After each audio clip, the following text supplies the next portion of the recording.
नमस्कार. आज आपण श्रावण मासाच्या निमित्ताने बालकवी म्हणजेच त्र्यंबक बापूजी ठोंबरे यांची श्रावण मास ही कविता पाहणार आहोत.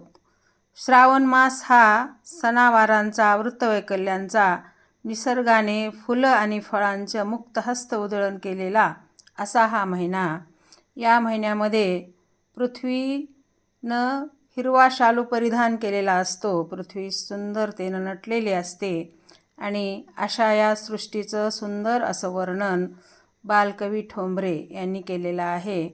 ही कविता महाराष्ट्र शासनाच्या इयत्ता 7वीच्या अभ्यासक्रमामध्ये अभ्यासाला आहे. कवितेचं नाव आहे श्रावण मास. तर ही कविता आज आपण पाहू. आवडली तर नक्की लाईक करा आणि चॅनलला सबस्क्राईब करा. तर पाहूया आपण कविता श्रावण मास. श्रावण मासी हर्ष मानसी हिरवळ दाटे चोहीकडे, क्षणात येते सरसर शिरवे क्षणात फिरुनी ऊन पडे. वरती बघता इंद्रधनुचा गोप दुहेरी विणलासे, मंगल तोरण काय बांधिले नभो मंडपी कुणी भासे. झालासा सूर्यास्त वाटतो सांज आहा तो उघडे, तरु शिखरांवर उंच घरांवर पिवळे पिवळे ऊन पडे.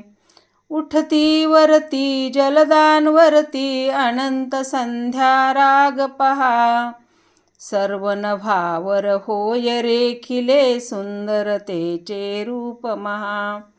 भला कमाला उडता भासे कल्पसुमांची माळ चिते, उतरून येती अवनीवरती ग्रह गोलचकी एकमते.